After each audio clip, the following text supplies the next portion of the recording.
Mabigat mo problema mo, anak. Ang dami-dami mong hinahanap na solusyon kung saan-saan, kung kani-kanino. Pumasok ka ng simbahan. Pumasok ka ng simbahan. Kausapin mo ang anak ko. Magdasal ka.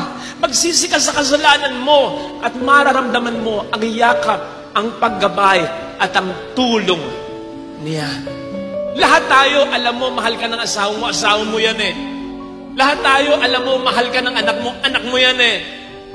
Lahat tayo, mahal tayo ng ating kapatid. Kapatid natin yan eh, kaibigan natin yan eh. Pero kailan mo mas na-appreciate at mas nakikilala, mas nararamdaman ang pagmamahal niya? Kapag meron ka ng mabigat na problema. Ganon din ang pagmamahal ng Diyos. Hindi ko sinasabi na magdasal tayo, Lord, bigyan mo ako ng pinakamabigat na problema upang makilala kita. No! Ang sinasabi ko, lahat tayo po pwedeng dumaan doon. That we experience hitting rock bottom. Anong expression na hitting rock bottom?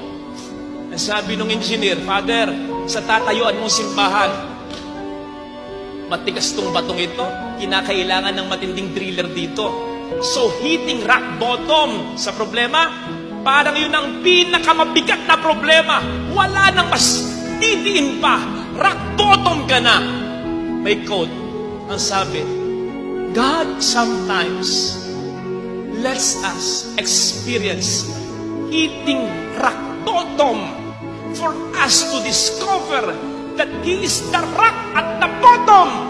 God allows us to experience hitting rock bottom for us to realize that He is the rock at the bottom. Kung minsan, iaalaw ng Panginoon na magkaroon tayo ng matinding problema na parang wala ng pag-asa, doon natin siya kasi mas mararamdaman ang kanyang kapangyarihan at pagmamahal. Doon natin siya mas ma-appreciate at makikilala. Kapatid, sa oras na magkaroon ka ng matinding problema, huwag kang lalayo sa Kanya. What? Mas lalo kang magdasal. Mas lalo kang kumapit. Doon mo siya mas mararamdaman. Walang hindi kakayaning puntahan ng Diyos habang tayo nabubuhay sa mundong ito. Kung paano ang nanay mo, kahit nasaan ka, pupuntahan ka.